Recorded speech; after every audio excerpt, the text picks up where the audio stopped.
Welcome back. All right, so I've done a couple of Hockey 101 videos this summer. This will go into the Hockey 101 playlist. I have mentioned a few times that that's a good playlist for people getting into the game. And over the years, it's been said that this channel is a good channel to watch if you're getting into hockey. So I do appreciate introducing new fans to the game and helping them learn how the game works and everything.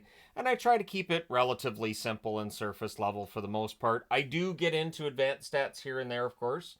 But in general, I try to keep it as simple as possible. And during the regular season, I got the previews, the reviews. I talked about reviews just the other day and how I'm going to change them a bit. I do them the way that I do them. It evolved to become what it's become with the reviews. So every now and then I'll see the comments of, well, he does it this way, but he should really stop doing it that way and do it this way. But there's a reason they evolved to be the way that they are. So I'm not going to go through and make big format changes. I find that what works and what's been successful, again, when I meet people and they say, hey, your reviews and everything, it really helped me learn the game and figure all this out. So it's important to me to make sure that that balance is there. And obviously keeping in mind that, yes, highlight reel packages are going to be everywhere. But when I do reviews, I'm trying to think of the things that aren't just the highlights. I know people are going to watch the highlights. I want to talk about the game and how things went all the way through the game and each stage of the game, because sometimes the highlights don't tell you the whole story. But at any rate, the Hockey 101 that I have on this channel here, there's one on the NHL website as well. That if you go to the stats page, and I verified both on my phone and on my desktop, well, laptop computer, that when you go to the stats page, which is where they show all the stats and everything, there's a Hockey 101 link in red, lower right hand corner. And it's sort of like a chat window opens, and you can go through and, again, nhl.com/stats, and you can go through and find out whatever you'd like. It does its best to teach you how the game works, and it gets into kind of sort of everything. So that's one resource that's right there that is useful. I did go through and did verify that all the menus work and everything. Hey, it's chat window. You never know; things can break really easy. Number two, the number two option, and this is why we have the meetups. So this is the hockey stick that I use for meetups. This is a street hockey stick, so mostly plastic in the blade there. And this stick here, I think I paid like $20 for this from Sport Check, I believe. Dick's Sporting Goods has cheap hockey sticks, and again, if you're just playing on the street, the orange hockey ball, of course, being the hockey ball of choice. I don't get the no bounce. The no bounce, they're better. They're better, but I get the ones that bounce, the ones that are a bit softer, because when I play street hockey, again, with subscribers to the channel, mostly, although there are guys who come out to play street hockey, have no idea who I am or don't even watch my videos. But when we play street hockey, I want to make sure people don't get hurt. So that's why I don't use the no bounce. That's why I don't use the really hard hockey balls, even though those are better for taking shots, better for passes. I'm aware, but I try to make sure that it's one of the softer ones, so that if a guy gets hit in the face, that I don't have to worry about them needing dental work or calling an ambulance or anything like that. And in the last meetup we had, there were a couple of times somebody got hit in the face with a shot. So again, they were fine. They were able to keep playing. And that's why I use the ball that I do. Not that people don't complain. I always find it funny that people complain. I just wish we use the other ones. The other ones are better for taking those hard shots. Yeah, yeah. And then guys get hurt. And then is my name's on this meetup, so I'd rather that didn't happen. So playing the game is big because you sort of get a feel for it. And yes, gatekeepers will say, well, it's not real hockey if you're not out there skating. Okay, fine. However, skating is a whole other skill set. So you have to go through and learn all the skating first. And then there's the, if I had an ice hockey meetup, people aren't going to want to be out there falling on their backsides, skating around, and it's not a good idea to have a game that way, because there's going to be a lot of, oh, look, this guy can't even skate backwards. This guy can't skate very well. This is stupid. So that's why I have street hockey meetups. That's why I keep it simple. That's why we bring extra sticks. And I try to keep it as simple as possible. Just don't throw it in front of your own net. You should be fine. So don't be afraid to play and learn the game. And again, the sticks are relatively cheap to find. Street hockey nets are not that pricey. The gloves that I use now, I've had people say, "Well, he doesn't need gloves because it's street hockey." You know what? The last time I went without gloves, I got slashed across the knuckles. It hurt like hell. So yes, these are good to have. And once you get used to playing with these gloves, and again, these are got the NHL logo on it right there. These are just cheap street hockey gloves. I think these were like I think I got them from Amazon for like 20-30 bucks. So if you're playing street hockey, your costs to start playing are going to be probably about 50-60 bucks, and you could probably find used gloves and an old stick somewhere. If you're trying to play ice hockey, your costs will be a lot higher, and then you're going to have to learn how to skate and be pretty darn good at it. So at any rate, don't be afraid to play and learn it. And it is hockey. Ball hockey is another form of hockey, and it's fun. There was the play on, of course, that was up in Kelowna. We had that down here in Surrey. I think those kinds of tournaments can be a ton of fun too. So if there's local tournaments, sign up. There's local, usually in most locations too. There's learn to play. So with kids, you can get them into the learn to play setups that they usually have during the summer, and it is an enjoyable way to understand the game and get to know it. Watching games live is huge. Now, you don't have to watch NHL games live. Any hockey game will do. So if it's junior hockey, NCAA, if it's junior B level. So like for instance, here in Abbotsford, we have the Abbotsford Pilots, which are one level below the BCHL. At least I think it's one level below BCHL. But it's hockey. You're going out, you're watching hockey. It's not as fast as the NHL. Obviously, the skill level's not the same, but it's a hockey game. And then you get a feel for how fast the game is, and for some of the calls, and just it's a fun experience. It's a fun environment. And again, it doesn't matter the level that you watch. The best place to watch a game from, in my experience, is lower bowl. If you're in one of those arenas where you've got two different seating sections, you've got the upper bowl, lower bowl. But if it's just one, I would say about 15 rows up. And you would think center ice would give you the best view. Personally, I find if you're just inside of one blue line or the other, I find that's the best view. But again, if you're going to games, say in the ECHL, or if you're going to watch the senior rec games in Ontario, you can find different seats and find your best spot to watch the game. And again, I think it's some of the best way to learn the game is by watching it live. I might as well hype our Discord.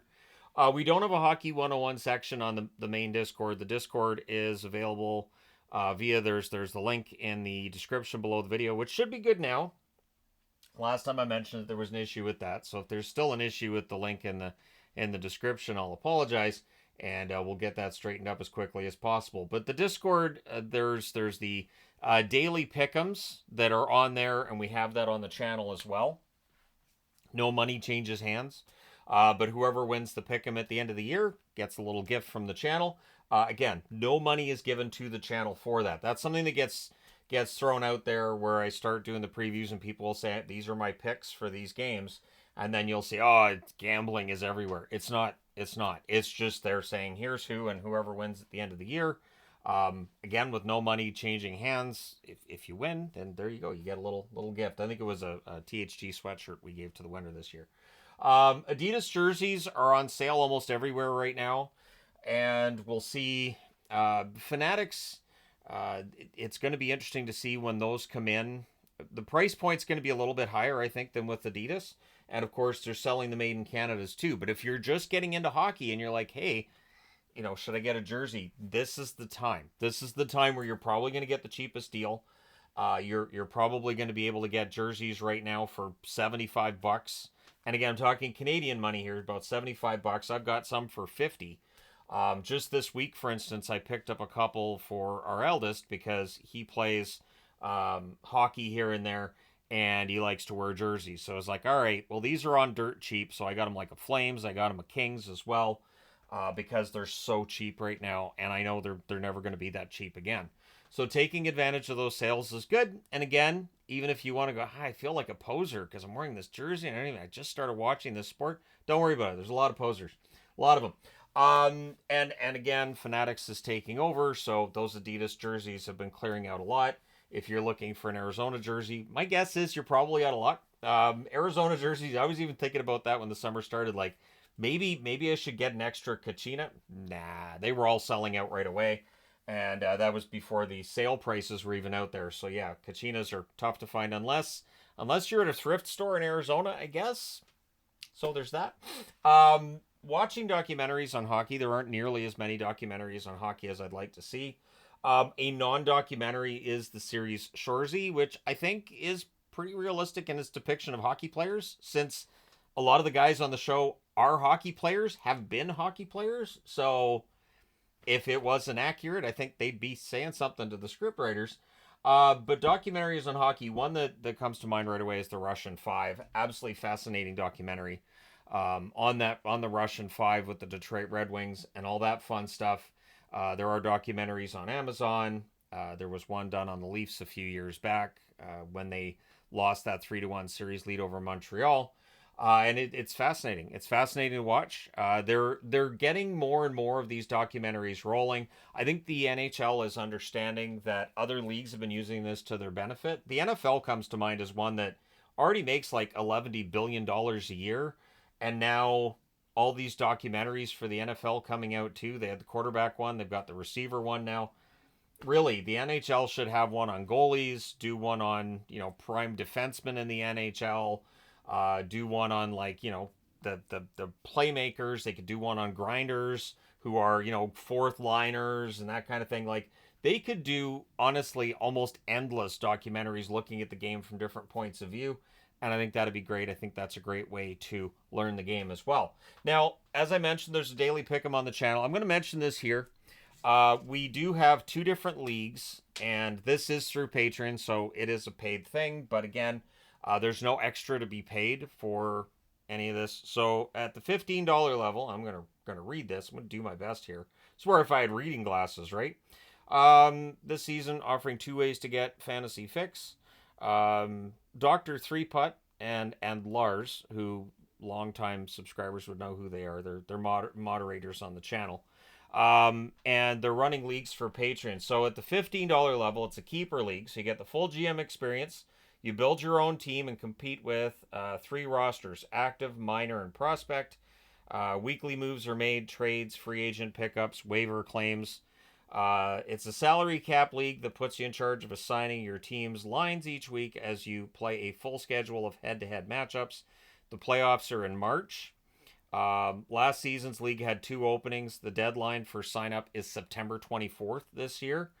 And all the signups over the first 2 will start a second league. So there you go. And then there's a second league at the $10 Patreon level. This is a non-keeper league. So if you know the difference between keeper and non-keeper, there you go.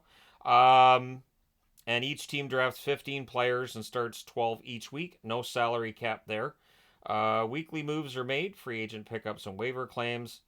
You assign these players each week as you play a full schedule of head-to-head matchups, and again, the playoffs are in March. And then they have a sample as well on all the transactions. So when you're on the Discord, it gives you all the transactions, players signed, traded, injuries, all that sort of stuff. So it's very well run, and it's not a bad way to learn the game. A lot of the Patreon/member content on this channel is just kind of a behind-the-scenes, more personal stuff with me. But we do have live streams. We haven't had them the last couple of weeks. Wife and I have been dealing with illness here and there, so we have not been able to put together a live stream. We're going to, though, in the coming week. And yeah, so I don't really talk about the members and patrons a lot. I do see every now and then comments of, well, what do you put behind a paywall? It's not going to be anything news related. I don't put anything behind a wall that is actually related to the On Ice product. And so it's not any big, deep, dark secrets or anything. It's basically just, personal videos and more casual content. And sometimes I clarify something I may have said in a video. I may clarify how I feel about certain things going on in the National Hockey League.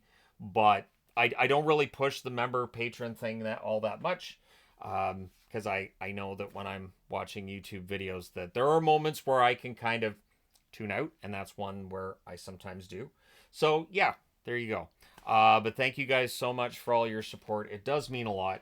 If you are a longtime fan of the game and you have any other recommendations for a new fan of the game, by all means, leave it in the comment section below. And if you're a new fan of the game or if you're new to the channel, welcome. And yeah, we're less than a month away from the regular season being fully engulfed in whatever's going to happen this year. We have no idea. From one year to the next, we all act like, oh, we know what's going to happen. This team's garbage. This team's great. And then they play the games, and very often we are wrong. And it's great. I am so grateful because it'd be really, really boring if everything turned out exactly the way we think it's going to. So I'm excited about this coming season. And of course, we do have meetups. I intend to have one next Saturday. Um, and hope that may very well be the last one before the regular season starts. But as I mentioned in a recent video, I do want to find a way to have the occasional meetup during the season. I know there are people who really enjoy them and people who it's kind of their chance to socialize where maybe they don't otherwise. And so I do try to keep that in mind.